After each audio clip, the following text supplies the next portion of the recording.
Привет, друзья! Вы на канале Opa's Kitchen, где скучный процесс готовки превращается в увлекательное занятие.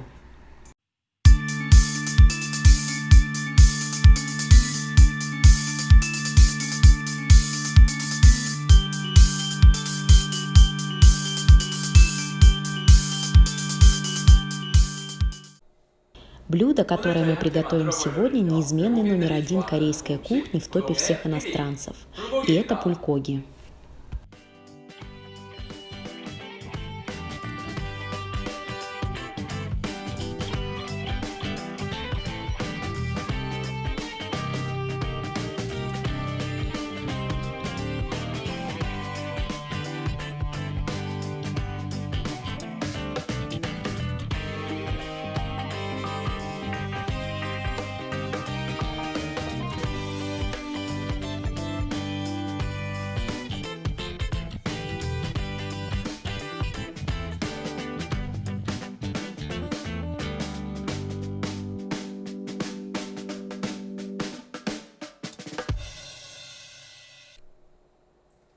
Подготовьте миску подходящего размера, чтобы потом туда могли поместиться все овощи и мясо.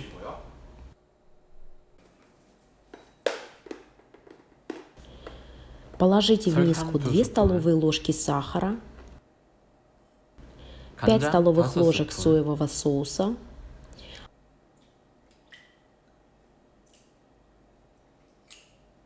1 столовую ложку устричного соуса,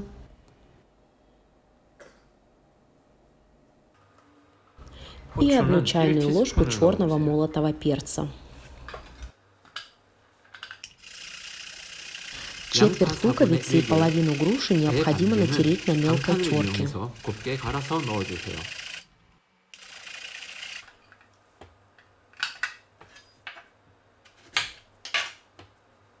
Грушу режем напополам и натираем на терке только половину, тщательно избегая сердцевины с косточками. Тертая груша не только придаст блюду натуральную и полезную сладость, но и поможет сделать мясо более мягким и нежным. Затем измельчите 5 долек чеснока, предварительно придавив его боковой стороной лезвия ножа. Можно сделать это также и при помощи пресса для чеснока, но чтобы сохранить его вкус и аромат, я все же рекомендую измельчать чеснок ножом.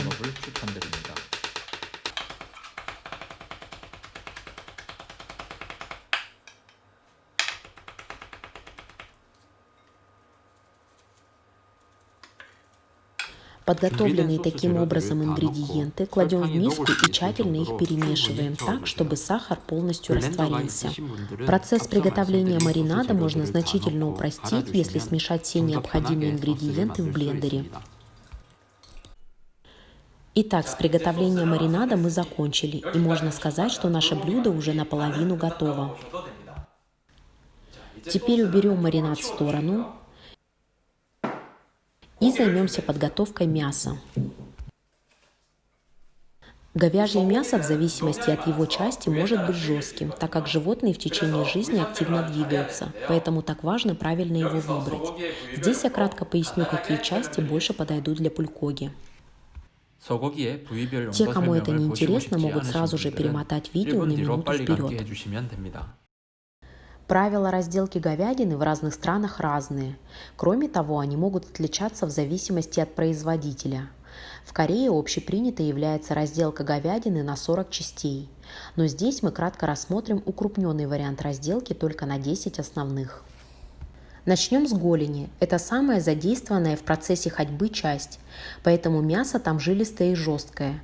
Его обычно используют для супов и длительного тушения на медленном огне. Далее шейка, лопатка, агуза, грудинка и бедро. Эти части также задействованы при ходьбе. Мясо здесь жилистое с небольшим содержанием жира. Его можно жарить, тонко нарезав, а также тушить при небольших температурах и варить суп. И последнее – это спинка, толстый и тонкий край, вырезка и ребрышки. Мясо здесь очень мягкое, оно идеально подходит для непродолжительной жарки на сильном огне даже крупных кусков, например, стейков. Мясо для пулькоги должно быть нарезано как можно более тонко. Но тонко нарезать сырое мясо не так-то просто, правда? Поэтому я рекомендую перед нарезкой слегка заморозить его в морозилке. Я уже сделал это заранее. Время заморозки мяса может отличаться в зависимости от его размера и условий морозилки. Но так как сильно замороженное мясо резать тоже нелегко, для куска такого размера, как у меня, будет достаточно 1,5 или 2 часов. Обратите внимание, что у мяса есть волокна. И чтобы мясо не получилось жестким, необходимо резать его поперек волокон.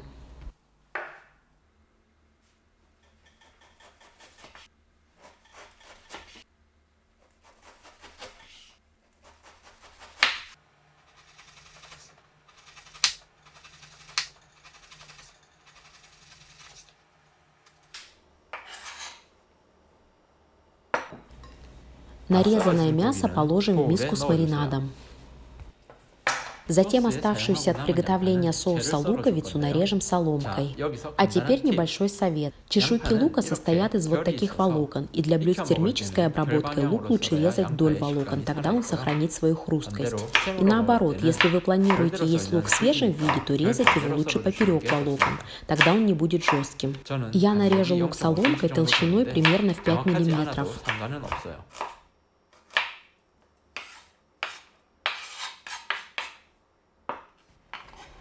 Нарезанный лук добавляем в миску к маринаду и мясу.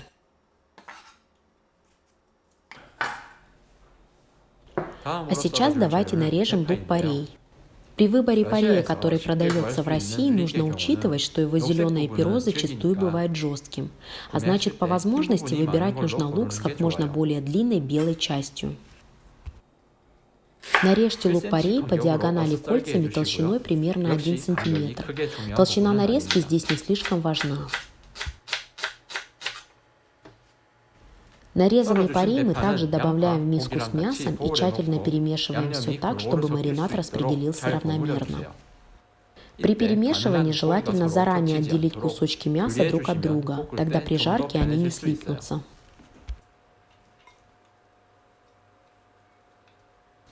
А теперь оставляем на некоторое время мясо и овощи мариноваться. Как вы помните, в маринаде есть тертая груша, которая размягчает мясные волокна. Поэтому надолго оставлять мясо не следует, иначе оно может стать слишком рыхлым. Я рекомендую оставлять маринад на 30 минут или час. Пока мы ждем, можно помыть грибы, хорошо их просушить и разделить руками на небольшие части. Вешенки, разделенные руками, выглядят гораздо аппетитнее, чем если они просто нарезаны ножом.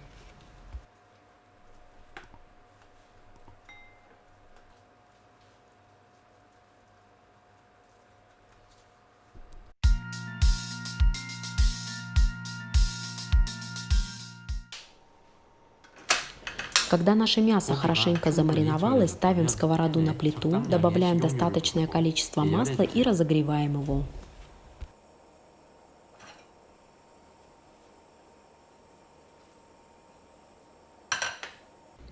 Если от сковороды пойдет небольшой пар, значит масло достаточно нагрелось. Можно выкладывать туда маринованные овощи и мясо и жарить их 5 минут на сильном огне, постоянно помешивая и отделяя кусочки мяса друг от друга.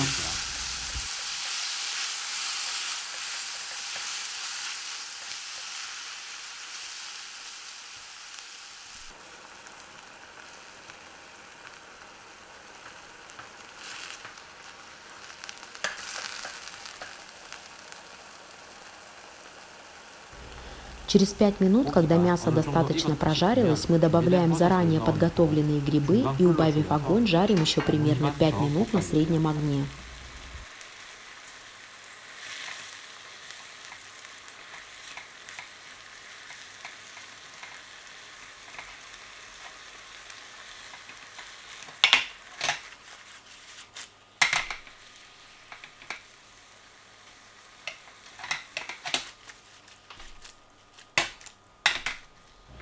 Итак, мясо полностью готово, мы выключаем плиту и добавляем соль по вкусу.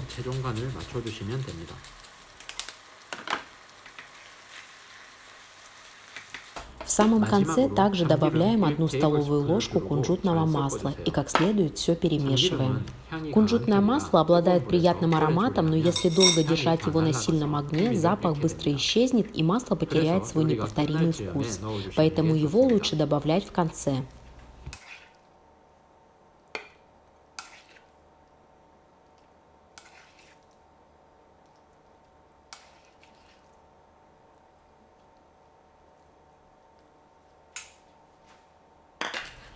Чтобы добавить немного цвета готовому блюду, я мелко нарезал лук-порей. Если у вас дома найдется кунжутное семя, то можно также украсить блюдо им. Итак, пулькоги, которые любят все от мала до велика, полностью готово. Попробуйте его, и вы поймете, почему оно является самым любимым корейским блюдом у иностранцев. Основным продуктом питания корейской кухни является рис, и большинство блюд едят именно с ним. Поэтому позвольте мне завершить сегодняшнее видео дегустацией приготовленного нами пулькоги с рисом.